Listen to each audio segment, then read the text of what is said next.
to Growing Your Successful Business, another week of our podcast. It's about all things small business. Thanks for listening. And just a reminder, don't be afraid to tell a friend or a family member or a coworker. We're here every week. My contact information, should you want to reach out to me, is growingyoursuccessfulbusiness.com. That's one website, or the other one is brianlharding.com. You can find all of our links to Facebook and YouTube on there.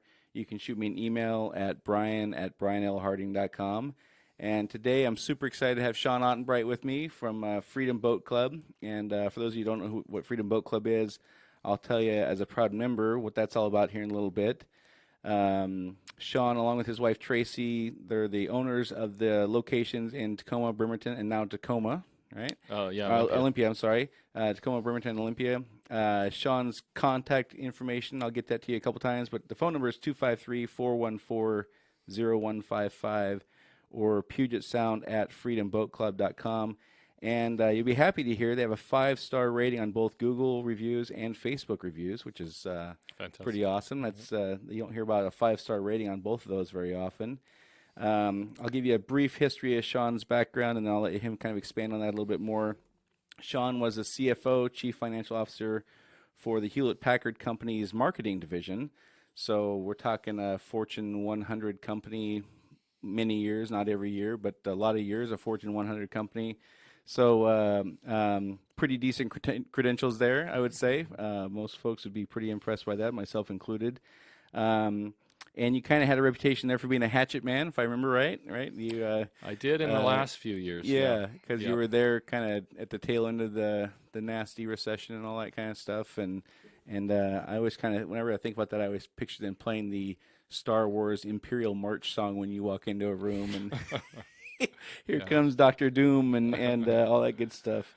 So before we get to Freedom Boat Club, tell me about your time at Hewlett-Packard. So how did you begin there? What was your start at Hewlett-Packard? Yeah, so I actually, Hewlett-Packard was a client of mine. So I started my career out of university with Ernst & Young, which is an accounting firm. Yeah. You used to do the lotteries in Washington State? Yeah. Yeah, well, back in Saskatchewan I started, actually, gotcha. back in Canada. And that was 96 or something like that. So I think they just came out with laptops. So I can't even imagine how they did global, accounting for global companies. Yeah, with couriers? Yeah, and paper ledgers. And, right.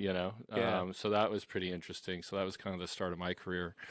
And I remember getting my first computer and didn't quite know what to do with it. Right. I think you could do a Word program and you try AOL, dial-up and stuff like that back in college. So that's where I started from, and spent 13 years there. Got up to a senior manager, did a number of different projects overseas. Spent some time in India. So really good, diverse time with Ernst & Young. And during that time, Hewlett-Packard was a client, so I had gone off to do another project for Ernst & Young and got a call from someone at Hewlett-Packard saying, hey, I'm moving on. Would you like to kind of move out of public accounting and into industry? Right. So, took the leap there, and that's happened a couple times in my career. I'm sure we'll talk about the leap out as well. Yeah. I went to Hewlett-Packard and then started there in accounting, and then kind of moved up as was hired specifically to be the hatchet man for a specific purpose, which was to restructure the company and turn it around. So spent 5 years doing that. So I'm really excited for our listeners to have an opportunity to hear you talk, because accounting is one of the core things in running a business that really frightens people. It's scary. Accounting has tons of rules. It's kind of like legal in a sense that it has major implications if you do it right or wrong. But it's one of the things that people are generally the weakest at when they start a business. People generally start a business because they're good at the craft. They're good at making or selling their widgets or their service or whatever. And because they were really good at doing that, they begin their adventure in business ownership. Right. And then all of a sudden they're thrust upon in this world of accounting, and they don't know what they by and large, in my experience with folks, avoid it, oftentimes at their own peril, or don't understand it and sub out the functions of understanding it, and kind of rely on people to determine what the health or whatever the company is, and then regurgitate back to them what their advice is. So they kind of subcontract out key decision making, which is probably not always the best case. So it's really interesting to hear from you now as a small business owner yourself, but having a massive, of course, accounting background. I think you're going to have a lot of good stuff for folks. So then you decide after how many years to leave Hewlett Packard? So I spent, again, I just hired for that specific role. So I spent 5 years. The turnaround plan was 5 years. And the job I was hired for was to come in and streamline, to put it mildly, the marketing department. Really wanted to understand where every dime was spent. You know, we were spending $2 billion a year on marketing. Right. And, had 6,000 people in the department, wow. Global company. Yeah. And so we went in there and really tried to identify where every dime was. And at the end of 5 years, we spun off a number of divisions. So Hewlett Packard was a conglomerate, and at one point the annual revenue was a $120 billion company. So it was a Fortune 10. When it was. I think the list I looked at last night was like number 7 or something like that. I don't know at what one year point, that was, back in I would say 2011, something like that, 12. So we took those 5 divisions and split it into roughly, 5 $20 billion, $30 billion companies. Gotcha. And so that was a 5-year journey to do that. The first year we started, there was no finance department in marketing. So the job was to go and create a finance function that can control. So you're essentially creating a marketing company for Hewlett Packard then? Yeah, basically the back end financial structure to be able to manage $2 billion and understand where it's going. Right. So we ended up with a team of 75 accountants all around the world. By the time we started with 3 of us, and just some fascinating decision making that you make when you walk in to that department, and you have a global company with senior vice presidents that all own their budget at that time. Meg Whitman had come in, and she's the CEO. Right. Of the company. She's gone on since then, but just a tremendously bright lady, and she wanted to figure out where all this was, and wanted an accountant to do that. After 6 months on the job, I suggested she should have hired a politician to do that. Because people were not happy about that decision. So I spent my first major decision there was to basically blow up the existing chart of accounts. Right. So that's where, hey, for the last 10 or 15 years, we've been doing it this way. So everyone knows where the money is, who owns it, whose budget is what. And there was like 20,000 accounts on a global company by country, by, this spend, that spend. Is it video? Is it social media? You add that all up and you add it across 100 countries and you had 20,000 accounts. Right. So the first decision was to basically blow that up, because had I not done that, the other divisions and the senior vice presidents and everything, they know where the money is. I don't. Right. I'm coming in looking for the money. Sure. And so what I had to do was do basically a zero-based budget. And so once they finally lost track and figured out what was happening, they're like, "Where'd my budget go? I don't know. What am I spending it on?" Right. It's like, so I got a lot of phone calls. I'll bet. About who is Sean Otbright? What's he doing? Yeah, with what's he my doing to my marketing marketing budget? Yeah, exactly. So you did that for 5 years, and then your contract essentially is up, and it's time for you to move on. Is that kind of how it went? Well, we broke the company into 5 and downsized the division from 6,000 to 1,500 people. Hence your name, the Hatchet Man. Yeah, Dr. Kevorkian, the budget there. But when the business isn't making money, you got to make some tough decisions. Sure. And so for the health of the rest of the company. Right. So by the time I ended up in the parent company, which was where Meg was, the last division that we had, and I figured after 5 years of that, it was time to go do something else. So took a restructuring package and was able to, have some money there and to use that to start a business. I've always wanted to start a business. Sure.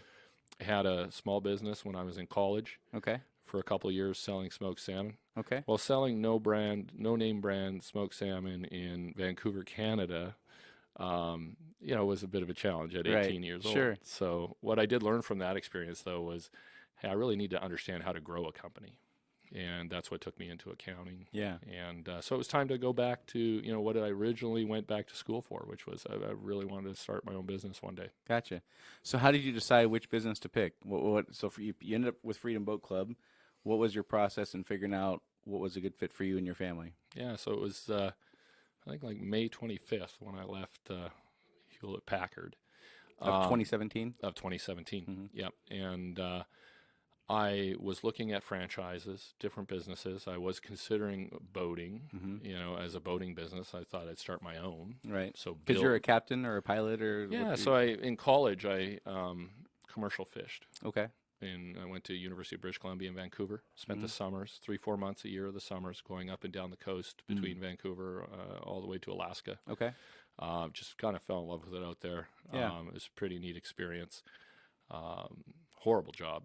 Yeah. But you know, good work. I learned some work ethic there Sure. that I carried Yeah. with me throughout the years. But you know, so I was looking at maybe starting a boating business. Mm-hmm. Had a kind of style of boats I was looking at, and then started looking at franchises. So I picked the Inc. 500 franchise magazine. I was Mm-hmm. you know, just about done there, shopping for groceries at Safeway, grabbed Yeah. a couple of magazines, and found that there was a boat club in the magazine, and it was the top 300 out of the 500 franchises. You know, had a reasonable upfront investment. Right. And I'm like showing my wife, I'm like, there's a franchise here, and it kind of took me down that path. I'm like, I definitely want to, you know, this looks great, and Yeah. there's nothing on the West Coast in Right. this area. Right. And you know, the real estate, the company's been around for 30 years, and I know the boating in the area, so I'm like, oh, you know, I need to grab this because it's going to go quickly. Right. But, So it was an opportunity where you had no competition essentially in this area. Yep. You're focused more on the South Sound, Tacoma, Bremerton, and Olympia so far. So zero competition. You had some capital to start with from your parachute plan, whatever you want to call Yep. that, right? And you love boating, so that kind of seems like a pretty natural fit. To fill folks in on what Freedom Boat Club is, for those of you who don't know, it's geared specifically towards people who want to become boaters, and gives them an option of enjoying being a boater without the cost of actually having to buy a boat, right? Freedom Boat Club is a national boat membership company with 180 locations across the United States, Canada, and in Europe. And it allows folks to enjoy being on the water without all the typical hassles of boat ownership. And as a boat owner myself and a Freedom Boat Club member, it's pretty cool to go drop the keys off when you're done on the boat for the day and pay the bill for fuel and see you later, and let you guys take care of the cleaning and maintenance and all that kind of stuff. And just I show up when I'm ready to go on a boat, and I do my thing. I come back and hand the keys, and off I go. That's pretty sweet. And the concept's a lot like a country club. Members pay the initiation fee, and then a monthly membership fee, and then they get access to the fleet of boats, and they get reciprocal access to boating places across country. Which in like Texas and Florida, there's, you know, probably 50 70 of the locations. 180 are in Florida, exactly. probably, or something like that. So Yep. it's cool for people who live here that like to vacation in Florida. Mm-hmm. You can go over there and take care of that. And you have a wide range of boats, from pontoon boats to fishing boats, cruisers. It's not a one-trick boat club at all, for sure. And one of the things I liked about it was Freedom Boat Club has a requirement for every 10 members you have to have a new boat. So as your membership grows, you're required to buy a new boat. So it's not one of those things where when you join the membership, you know, there's all kinds of room for using it, and then as it grows, it gets harder and harder to use. So it's really cool that you guys have that. And one of the other things that's really cool about it is you guys teach people how to be boaters. You have all the unlimited training, and that's part of the membership. You don't charge for that. Having been through the training, it's been really good. And since you guys started in August of 2017, shortly after you left HP, then you then added 2 more locations, one in Bremerton and one in Olympia. So you guys now have 19 boats altogether. So you guys are like growing like mad, which is fantastic. So that's a little bit about Freedom Boat Club. Yeah. Right? Is there anything I left out there? No, that was pretty comprehensive. Okay. Yeah. All right. So you left Hewlett Packard then in May, and you find this thing in a magazine, and you decide to go the Freedom Boat Club route. And now you've been in business for a couple years. So kind of take us through your journey. What are some things? I'm really curious to find out, having left a Fortune 100 company I imagine that having the kind of role you had there and the title and the you're talking to the CEO of HP. Um, I imagine that just human nature, you felt pretty confident about a lot of things, and then a couple things probably smacked you in the head that you didn't see coming, Right. and things that didn't you expected to be pretty simple given your background, and all of a sudden you're like, holy crap, this is not nearly as easy as I expected it to be. Given my extensive background, I should have seen this coming, or I should have known better, or whatever. So I'm really curious to hear kind of those things as you go through your journey. So, Yeah. take us through it, man. What are some of the things that you've encountered that are noteworthy in your 2 years so far with rapid growth? Yeah.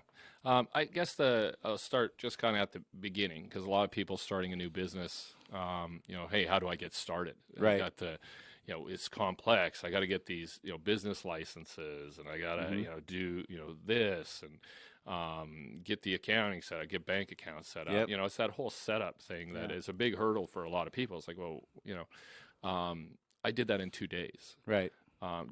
So it can be a hurdle mentally, but Yeah. there's just a few simple steps in terms of, registering a company, setting up Yep. a company name, setting up some bank accounts, and really getting started. So folks kind of look at that administrative aspect of it, which is where my background was. Right. So I'm not saying everyone's going to do it in 2 days, but it's not as hard. That part of it is Yeah. not as hard as I've seen and talked to a lot of new business owners, and tend to get stuck a little bit. Yeah, and I think that a large part of that is, again, because most people who are starting a business are coming from the industry they're starting the business in, and they just decide they're going to sell their widgets, and I'm just going to start selling widgets, and then they don't understand all of the behind the scenes things that go into making you a legal entity to do that, and all the requirements for the state and registering, and how the banking rules work, and all the legal things, and what an operating agreement. What's an operating agreement? Right. Why do I have to have that? And why? What do you mean I need to have a buy-sell agreement? And just all those things that have nothing to do with your business, but are Right. all key components of being in business. Certainly, your background would help you understand that. Just let's just get through that and move on. Where I could see where that would stumble. A lot of folks would stumble on that, Yep. not understanding that that's even a thing. Right. Exactly. Exactly. And then when you're, buying, the basic business model was buy capital assets. Right. So, in the state of Washington, you can have a reseller's permit. Those were things that were key. So where do I pay sales tax on? Right. That kind of thing. So anyway, that whole component of it was, done in a week. Right. And then from the day that I saw it in a magazine to the day we opened was 11 weeks. Oh, wow. And so that included going to Florida to do the training, signing a franchise agreement, buying boats, Yeah. getting a marina. I mean, it just rapidly happened. Yeah. And I think in the history of Freedom Boat Club, that was the fastest. Yeah, I would imagine that's pretty quick. Club ever to open. Sure. From, hey, I saw it in a magazine. Yeah. So so that was kind of neat. So at this time, like so there's for me, just being kind of the paranoid type that I am, but also a person who has had some success gambling and starting a business and things like that. In the decision to get a boating franchise in Western Washington, where there's zero competition essentially in your area, on one hand, it's a massive opportunity. On the other hand, the pessimistic side of me would say, well, if there's nothing here, there must be a reason there's nothing here. Was that part of any consideration that you thought about it? I mean, I would be excited about the prospect of doing it, but I would also be wondering, well, why hasn't somebody else done this if it's such a great opportunity? Right. Was that a factor in anything in your thinking at all? Yeah. No, I mean, there's a concern there, but I had spent so many years boating in this area. And, I had owned a private boat, 36-foot in Gig Harbor. And, Right. If I was moving to somewhere where I didn't know, Sure. And even in hindsight, so I didn't know at the time. So, yeah, there was some concern about that. Yeah. But having a knowledge of the boating and area, the outdoor lifestyle around here, Right. people like to get out. And Sure. the fact that, there's no other options. There's no rental options. Yeah. It's very limited because of the way the insurance industry works now in boating. Okay. So it's difficult to rent anything. So other than buying, there was really no alternative. And then the other thing I liked about the business model is the numbers actually made a lot of sense in terms of having a subscription model. It's something that builds over time. Yep. It does take time to build that into a profitable business. Sure. But there was a good, clear trajectory. They allowed me to talk to any franchisees that I wanted to talk to. So I got an opportunity to interview a lot of other owners, get their understanding. But it was a leap at the end of the day. Yeah, it was, of course. It was still a leap. Yeah. And particularly having a set of golden handcuffs, in terms of walking away from a salary. Right. The biggest shocker for me has been healthcare. Right. As a small business, I've never worried about it for 25 years, and all of a sudden, it's a real thing. It's a real thing. It's a big check you got to write. Yeah, exactly. So that was how we got started. And then from there, added a second location. So we initially planned to open multiple locations. So as part of the original agreement, looking at the numbers. So one of the things I did was forecast the numbers, and you can't be certain about your sales. Right. Sales is a bit of okay, what should I? But the company gave us good guidance. It wasn't, don't be overly optimistic. Right. Per location, add this many per year. And the numbers have kind of panned out, which is nice. Yeah. It's nice. We had the second location, and then now the third this year.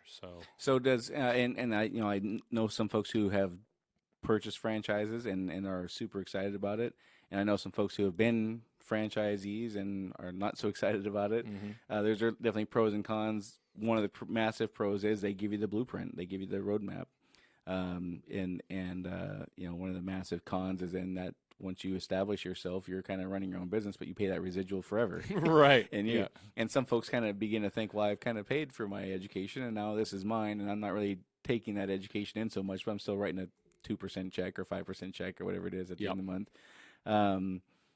But this is one of the nice things about going down the franchise path is they do lay it out for you. And that's something that many people who start their own businesses don't have that roadmap, and they get hit by things that they just don't see coming, and oftentimes it's catastrophic. So one of the nice things about franchising is they lay it out for you, and they give you things that you'd anticipate that you wouldn't otherwise anticipate probably. Absolutely. So I say the three things with this franchise. One, the business model, although it seems simple, buy capital assets, sell memberships. Right. Tends to be a little more complicated than that because of that requirement to add another boat every time you add 10 members. Yeah. Right. So it's this step function. Yeah. You just get there and then now add another one, add another one, add another one. Right. But it's what keeps it growing because people can get an access to a boat. Right. So I don't know that I would have figured that out. The pricing model would have been who knows? Yeah, sales and complete marketing. wag. Yeah, absolutely. Sales and marketing with the technology they give you. Sales and particularly direct sales to the consumer, an end consumer. Sales and marketing without the technology, the CRM systems, that was not something that I had experience with, and without that. I did look at kind of build versus buy a franchise, and ultimately it came down to my wife Tracy saying, "You need someone that you could pick up the phone and call." Right. You're used to being in a giant corporation, and if you're just there by yourself designing reservation systems with some offshore, support, trying to build some sort of you'll spend years just trying to do that. Sure, absolutely.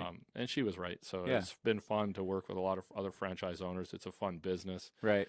But you're absolutely right. I mean, as the franchises get bigger, they start to write the bigger checks. And the neat thing about this one, though, is that we offer reciprocal access, which binds us all together. Right. If a member from here goes to Florida, the Florida franchise doesn't make any money. Yeah. But it just keeps continuing to grow the whole thing. So and word of mouth advertising, absolutely. Yeah. So you get through the paperwork, you get through the beginning parts of the franchising. What's next for you then? What are some other things you encountered that you maybe didn't expect to or didn't quite go your way? Yeah. One of the things that I did was I was overly concerned about being able to do the operations. I knew I need to understand how to run the club, so I opened in August, which is the tail end of the boating season. Yeah, it makes looking back, from an outsider, in Washington, knowing that you got a month and a half of boating season left. Yeah. Why in the world would you start in August? Why wouldn't you start it in January, February, and kind of Build get the from momentum, there. and then around May when you hit the real start of the boating season, you kind of got things going. Right. It does look counter, but I can also put myself in that situation back then and say, who's to say it's going to take you 6 weeks or 6 months to get up and running? Maybe Right. if you started in January, you might have been 3 months late. Now you're a year and a half out instead of being 6 months Right. too early or 3 months too early. Right. Yeah. No. Exactly. And so I over rotated on. I want to really get the operations in place. I want to figure out how to do this. That'll give me some time. It's not going to be as busy. And then the reality of it was largely a tax strategy. So I did get most of my, I was paying a lot in taxes. Right. So I was able to. You had to work whittle that number down as much as you could in Yeah, 2017. get it all. That covered right. my startup costs. Yeah, So, yeah. my operating loss was Yeah. covered by, the fact that, I depreciated the boats and got a lot of the taxes back. And this is one of the things for folks who kind of put accounting on the back burner and minimize the impact and the importance of it in a business. Is tax strategy is a real thing, and it can have massive implications, good or bad. Mm-hmm. And if you're not aware of those things, even know the implications they can have, you're probably not making good choices that are going to cost you tens or more thousands of dollars in a year or several years because you're not taking that into consideration. And if it was, if you had your tax liability as a line item on your P&L, Mm-hmm. and you could say, like, you looked at percentage of revenue of marketing or labor or whatever, people would probably change their thinking a little bit more. But it's kind of an abstract thing that just kind of hangs out there. It's not necessarily something you can just point at on a P&L and have understand your, connecting the dots to your 5-year plan or 1-year plan or whatever. Right. Can be a little trickier for that. So it's something people have to be mindful of, but there's nothing to remind you to be mindful of it. Right. Yeah. So that's it's kind of a tricky thing. Yeah. Yeah. No, it's interesting with larger companies, it becomes the accounting for that is actually pretty complex because you get all these deferred tax assets. And if I was really doing my books, to the level of a corporate set of books, you can track your marginal tax rates and stuff like that. Yeah. So for large companies, but it's super complex. So in that scenario, you bring up a great point, Brian, because what is your actual tax rate, and then that's something that a CPA can help you with. Right. Towards the end of the year, but keeping it more front of mind as you're going forward. So I had another franchise owner call me, and he doesn't have he's just an amazing salesperson. Yeah. So that's how he got into opening a Freedom Boat Club. Right. He's a good salesperson, and he actually was a salesperson for the club. Yeah. In Florida. And that's kind of one thing. One of my thoughts was as you were talking about all this accounting stuff and how you your plant, in part of your first year startup 6 months maybe or 4 months earlier than probably most folks would have. You were looking at it from an accounting standpoint. Accounting is obviously your strength, and you mentioned sales a few minutes ago. And I imagine that with a strong accounting background, sales is probably not your strength. You're probably not on the same level of sales as you are accounting. Or if you are, you're like a unicorn. There's not very many folks in this world that are equally good at sales and accounting. There's plenty of folks who are equally bad at sales and accounting. Right. There's not a whole lot of folks who are really good at being a accounting kind of person and really good with people and schmoozing and sales and all that kind of stuff. Yep. Is that kind of true for you, or would you say you're kind of a 10 at both of those? I would definitely not say I'm a 10 at both of those. But I would say that I've improved, on the sales side from probably a 2, to a 7. To a 7.5. Yeah, 7.5. Yeah, and a lot of that was the training. I mean, one of the things I credit to just improving, and that's interesting because it's your strengths and weaknesses. Right. What do you focus on and not over rotating on what you know well Yeah. and trying to improve in other areas or hire, for that position. And in my experience with helping folks in their own businesses and things like that, once people recognize I'm not a good salesman, the logical next step is then I'm going to hire a good salesperson. And the problem with that is managing an outside salesperson, in my experience, is the most difficult job there is. Being an outside salesperson is not necessarily all that hard if you're a good salesperson, but managing that person is extremely difficult. And then if you're not a good salesperson yourself, and you don't know what the expectation should be, and you don't know what the process should be, and you don't know what the results should be, and you don't know what it's like to be in the sales world, it's nearly impossible. How could you possibly manage a person? You can't do that job. Yeah. And so for folks who are in this situation where they're good at the operations side or the accounting side or whatever, they're not good at the sales side, they've got a real problem there, because you need to hire a person, but you are not a good person to manage the person you have to hire. And what in the hell do you do then? Right. So thankfully, Freedom Boat Club put all the systems and processes in place. And so I'd never touched a CRM before. Right. Knew a lot about marketing, nothing about sales. So we were able to generate leads. What do you do with them? So they actually made me sell the first 30, 40 memberships myself. Perfect. Yeah, that's awesome. Learn the process. Yeah. You can't, you have to do this. You need to either figure it out or somehow. Yeah. But you're not just going to go find a salesperson and know what to do. Yeah, that's fantastic advice. Yeah. So they did force us to. You sell. I guess I called it advice. It's not. If they force you, it's not really advice. Well, I mean, it was advice. They're pretty laid back, but it was strongly encouraged, so I did it. So I sold the first 30. I'm very energetic, passionate about it. Your business. Sure. You know what kind of value for the area, the training I'm passionate about. So Yeah. it kind of comes across. And then you had to hire for that position, and it's still a challenge, and that's what pays the bills. Yeah. Yeah. And so on top of I keep going back to the outside sales thing, because it is one of the things that I coach folks on the most, and it is one of the most challenging, because when you hire somebody, first of all, again, you're not very well equipped generally to be the manager of that person. But then you're looking at 6 to 12 months to figure out the person you hired is productive or not. It takes 90 days to train. It takes 90 days to fill a pipeline to even begin filling leads.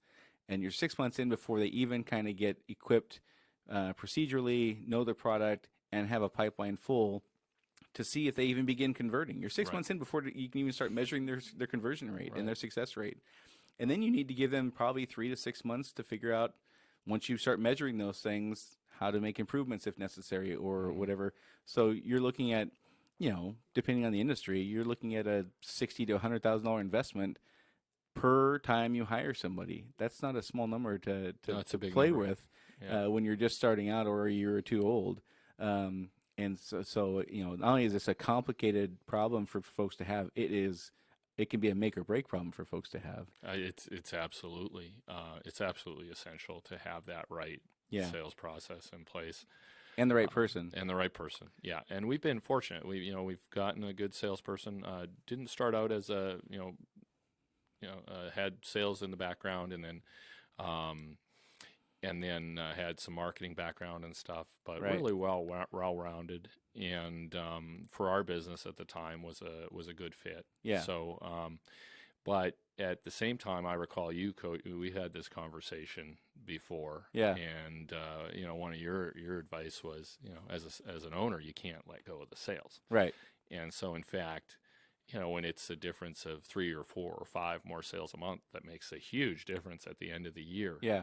My wife and I, we do still do sales, and we support that salesperson, and we keep tweaking, and as you grow and as we grow quickly, that's somewhere where we'll probably have to add a second salesperson. Right. And one of the reasons I said that for you specifically is because your model is buy boats, sell memberships. Again, it's simple, but it's not easy, but it is simple. I mean, if you just look at the math of what the process is. Yeah.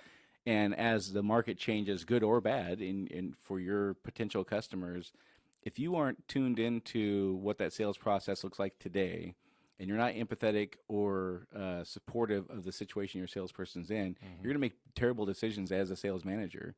If you're not aware of what today's market is like, and their conversion rate goes down because something has changed that you're not tuned into, you'll just assume they're doing a bad job and you'll fire them, or they'll end up quitting. And because you didn't know what they were facing on the day-to-day basis, and if you're not equipped with that, how can you possibly manage that process? How can you possibly manage your own expectations? Right. Well, so one of the things that you end up doing is over rotating on marketing and just Flooded with spending leads, gobs of money. Yeah. You know, Which is funny for you to hear, being the guy who was the hatchet man in the marketing department. Yeah. So I'm pretty conscious of where they're coming from, what's the rates, what's the leads, and again, having a system that can catch all that. Right. And sift through it and stuff. Yeah. So I can tell you which where each lead came from. Right. For the most part, up to 90%. There's some people don't know. Where did you hear about it? But and how much that lead costs. Yeah, how much that lead costs. Yeah. What's the conversion rate? What's conversion rate, and therefore what's my cost per membership? Yeah. Yep. Yeah. And again, that's something that for most folks in most industries, in most situations that don't have an accounting background, don't have a numbers kind of background, I don't think they understand why you would even track that. And if you're not tracking that information, and you are spending a lot of money on marketing, it's critical. That do you understand what that lead costs you? Because if you don't, it just goes into a big bucket at the end of the month, and it's easy to lose sight of why each lead is so important. But if you know it costs you $642 to get that lead, you're going to treat it a whole lot different than I just spent $12,000 on marketing this month. Right. Exactly. So it's definitely the hardest part of the business. It can be a lot of fun. Yeah. It actually can be a lot of fun too. We sell a product where people come in, they're excited to join, they get the training, and they're out there with their families. So it's pretty rewarding. But they all come in a little skeptical. Yeah, of course. It's like is this a real thing? It sounds too good to be true. Yeah.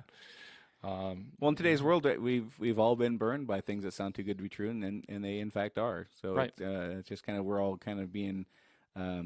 We're developing calluses on the on that part of our psyche to kind of be prepared to be let down. So and I'm really envious to, coming from an industry where when people call us, it's like going to the dentist. You don't if you're calling a plumber because you got a basement full of sewage, it's not a super exciting time to reach out and make a phone call. We're calling you and saying, hey, the weather looks like it's gonna be 78 degrees on Sunday. I want a boat, man. This is gonna be awesome. That I'm pretty envious of that situation of having customers looking forward to calling you. Yeah, no, it's neat. I do like that part of it for sure. Yeah. So what other kind of stuff have you encountered making a switch from massive corporations to small business ownership that you didn't anticipate, or have been life lessons along the way? I've always worked a lot. Mm-hmm. So even as your responsibility grows in a corporation, and looked around at the times, part of why I wanted to open my own business was, you look around and, there's a lot of folks in, 60, and I'm getting up there. I'm not there yet, but I'm getting up there. And what are you, 50-ish? 46. 46, all right. Yeah. Looking around, people stressed and not enjoying, so at that time I wanted to open my own business. At some point, it seemed like the right time to do it. Right. But it is a lot of work. So that part of it hasn't changed. And that's another conversation you and I had before about, how did that first 3 years feel? 4 years, it's a lot. Sucked. It sucked a lot. It working all the time, all the time.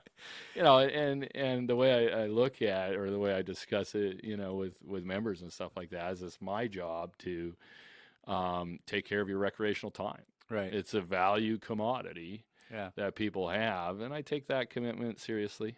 And then at the same time, I got to make sure these boats are running, the operations side of it, the people, the dock support, the customer service, and scaling so quickly, and just trying to stay on top of all of it at once. So that, I think, is don't underestimate how much time it's going to take to. No, there's no question. If you're going to start your own business, it's pretty easy math to look at it and say, this next 3 to 4 years, I'm not going to have a life outside of this. Yeah. And the hope being, I'm going to make this massive investment now and get a pretty good return later, where things will balance out for a while, and then the pendulum will swing the other way, and I've got I got more free time than the average guy, or the average citizen, or whatever, average employee. But that first 3 to 4 years, the scale is not even close. I mean, it's tipped so far out of whack. I often chuckle when I talk to folks who are 18 months into 36 months in. And I hear the term work home balance or life balance. I just say, if you're having that conversation, with yourself internally or externally, either stop that conversation entirely or go do something else. Right. Because there's no room for that in this phase. Mm-hmm. Yeah, and and I invested 25 years into my career and built that up to, if you think about it like a business, hey, pretty good annual revenue return. Yeah. But that was a huge time investment too. So you're right. The objective here is to build something that, 4 or 5 years down the road, I've got an asset there that I've built. Sure. I did it for companies before, but now I own that asset. Right. And long term, I do have a little more free time or retirement or something to pass on to the kids. And so. So you kind of went through the lessons the first year, the timing and the sales process, which wasn't your strength. The beginning of the second year rolls around. What are some of the challenges you faced then? Beginning of second year was opening a new location. So you add a second location. It's not twice the work. It's 4 times the work. Yep. But you're doing that because you had reasonable success, at least on the first one. So you've got to feel pretty good about opening the second one. You kind of know what it's going to take. Yep. You've kind of been down this road recently. You haven't forgotten what it took a year ago. Yep. But yeah, so now you have a second location. You're 4 times the work, right, and not 4 times the return. Right. No, you got to build the revenue. 40% of the return probably instead of 100% of the return. Yeah. Yeah, and it's this is a scale business. It works great at scale. Yeah. And so the faster you scale that business, you're going to have challenges along the way to do that. But the more geography, people like to boat next to their house. Yeah. They don't want to drive for 2 hours to get to the boat. Yep. I may as well buy one. Yep. So the more locations you have, the more value it adds to people. Right. You got another location, you can head out of Bremerton instead of heading out of Tacoma, go over to Seattle. And so just the market concept of that was what was really underpinning that. Right. And, so that was part of it there. And then getting up to 10 boats, getting a little more serious on maintenance, fast forward to year 3 and a third location, 19 boats. And, it goes from this is in my head or in my operations manager's head to we need written procedures, we need processes, we need the right people, the training. So it's another dynamic again now with a third location. It's not again another double the work. It's 6 times the work. Yeah. And everything starts to become more formalized. Yeah. And that's really neat to see. Because that gets me back to where you're in a corporation and there's processes and right. Things kind of people know what to do. Well, you have to build all that. Yeah. And one of the things that's key in this phase, especially when you have multiple locations, is you can only be in one place at one time, and you can only communicate with 2 people at one time, the person you're standing next to and the person you're on the phone with. So now with 3 locations, there's at least one that has to be able to run successfully without you being there or being immediately involved. And you have to begin turning over your baby to somebody. And for some folks, having the trust and the ability to turn that over to somebody else is unimaginable. It's really, really a challenge for a lot of folks to take a key component of responsibility and say, okay, I'm handing this to this person to take care of. And how do you do with that? Some folks really struggle with that. Some folks it's no big deal and it's just a piece of cake. But I think for most folks, they want to maintain control of that because it is their entire livelihood invested in it. Right. You are literally you have a babysitter there for your child that you're handing. It's very similar to that kind of a scenario. Yeah. How do you deal with that? Is that something you'd struggle with or no? I don't struggle with it from a concept of having, someone else do it. But will they do it to the same level? Right. No. That's a pretty easy answer. No. Yeah. So the way we manage that is, again, we started to put in procedures, expectations. I mean, just hiring people for seasonal type jobs and trying to get them trained is months. It's a nightmare. It's months of work, and then find someone who can drive a boat. Right.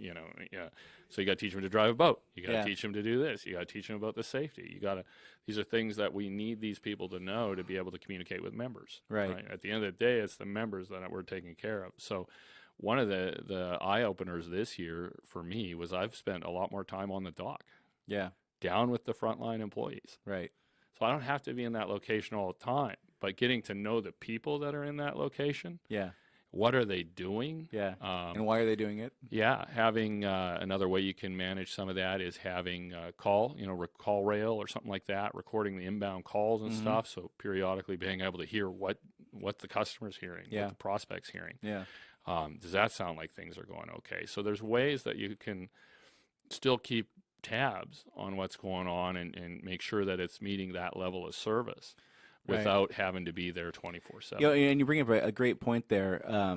If you have customers calling in and you are not recording those calls, you're doing yourself a giant disservice. And in anything that you have employees or even peers doing, if you're a manager or whatever, people behave entirely differently when they know that somebody is paying attention to what they're doing. So if you have a person who's answering phone calls and inside sales kind of role or something like that, and you're not monitoring those calls and doing coaching with them weekly, monthly, whatever, they're going to behave entirely differently than if they know that you're going to be listening to even a random sampling of those calls. Yeah. And so if that's a key component of your business and you're not listening to that, you're killing yourself. You have no idea what's going on. Yeah. Right. And like you said, you can't be everywhere. Right. So and your customer, you could be chasing customers away. Those leads you paid $642 for, right. You could be chasing them away, not even knowing it. And then you're beating up the salesperson who may not even be at fault for doing anything wrong, and you just don't know. And and again, just people behave differently. A saying I heard a million years ago in kind of a Six Sigma or Kaizen kind of thing was, you have to inspect what you expect, and if you don't, you're going to get an entirely different result. So that's great advice, is to be tuning into those calls once in a while and listening to what's really going on. Yep.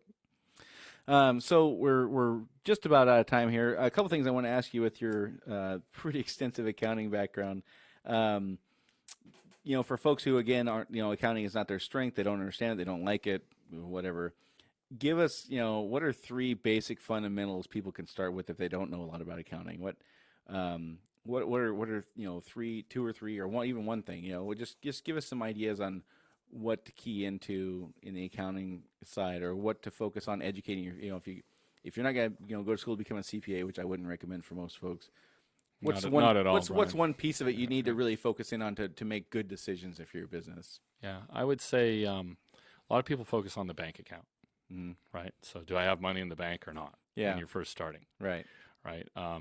You could have money in the bank today, but do you know that it'll be there next month? Right. You're not going to know that without a set of financial statements. Yeah. Okay. And each financial statement has its own purpose. Mm-hmm.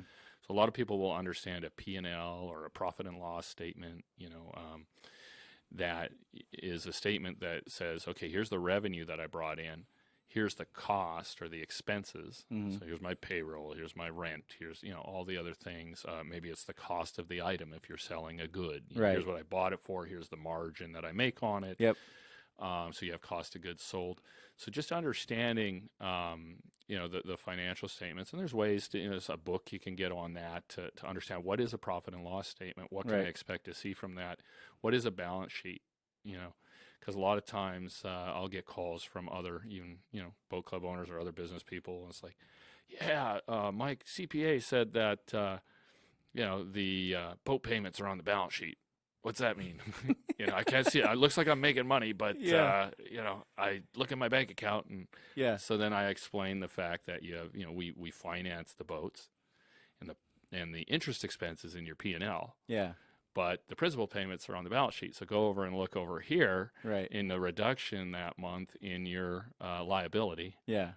For boat payments, and that's where you see the other part of it. So just understanding unique to your business, depending on what that business is, really understanding the business model, and then how does that translate into this profit and loss statement and the balance sheet. Yeah. And the third thing is the statement of cash flows. And I find that people find that the most hard to understand. Yeah. Well, it's the most complicated for sure. If you're starting from zero to learn accounting, it's the cash flow statement is by far the hardest one to get to a reasonable understanding of. Yeah. Yeah. And that's the one that is it's funny because it is the hardest one to understand, but it's the one that people really are asking. That's the question they're asking. I got this much in the bank now. How much is going to be in the bank next month? Right. It's only by understanding the statement of cash flows that you can actually project that forward, which is the most complicated. Right.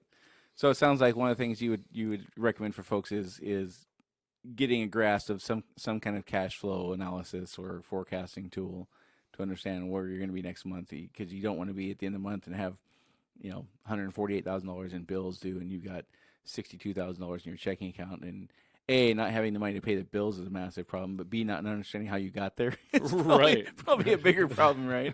And I think that's probably a real thing for most business owners is unless you have a model like a franchise or something like that to follow, that's probably a real thing is not understanding how you got there. And one thing you said that's I think is key earlier when we first started talking was, as a business owner, you have to understand that your role, first of all, you have a million roles now, but one of them is to force yourself to take time away from the day-to-day stuff to educate yourself on these other things, strategize, plan, create your vision, all that kind of stuff. And how in the world do you find time for that? You're already working 60 hours a week doing the making and selling the widgets, and then doing the accounting at night and the invoicing at night and all that kind of stuff. Right. Where in the world do you find time to spend 5 hours a week planning and figuring out cash flow statements? I mean, it's just because it's not a right now emergency thing. People I think just tend to push that stuff off. But that is probably one of the most critical things you got to be doing. And so, that's probably by and large. I scheduled it. That's what I did. I knew that I'm going to over rotate. I like the strategy part of it, but it's just not in enough hours in the day. Yeah.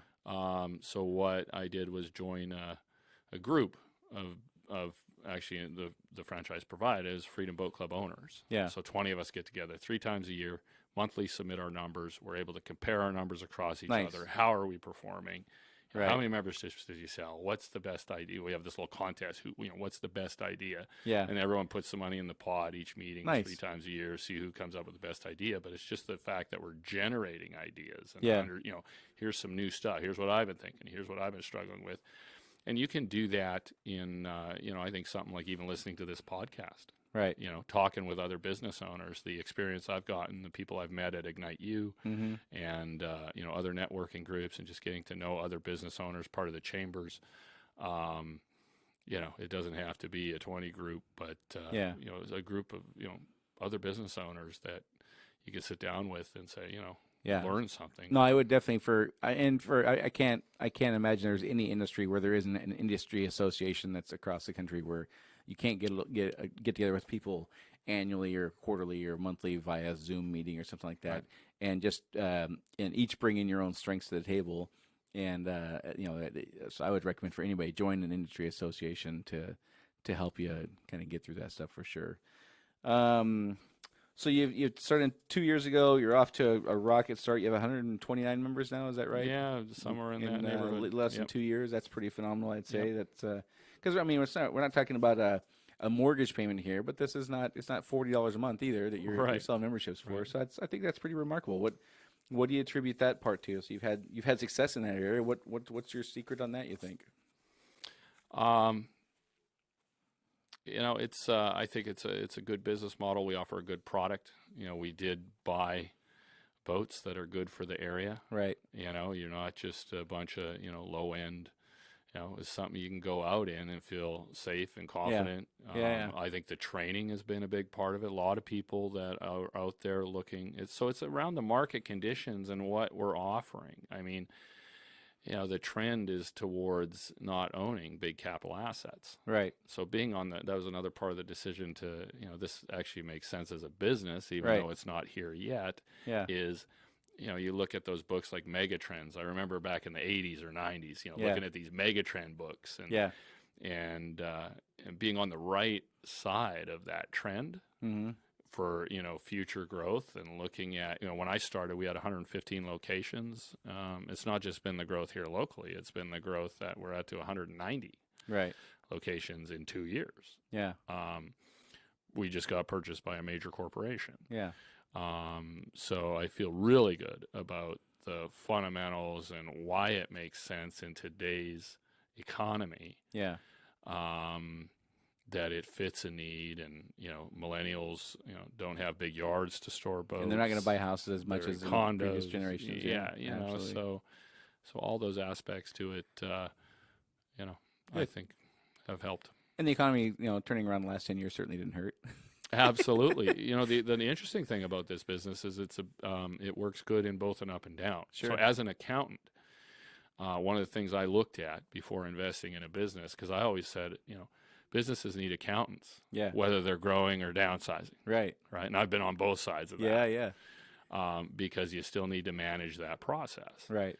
The nice thing about this business is, that decision to buy a boat, is impacted by the economy itself. Right. So number one, the economy is really strong here locally.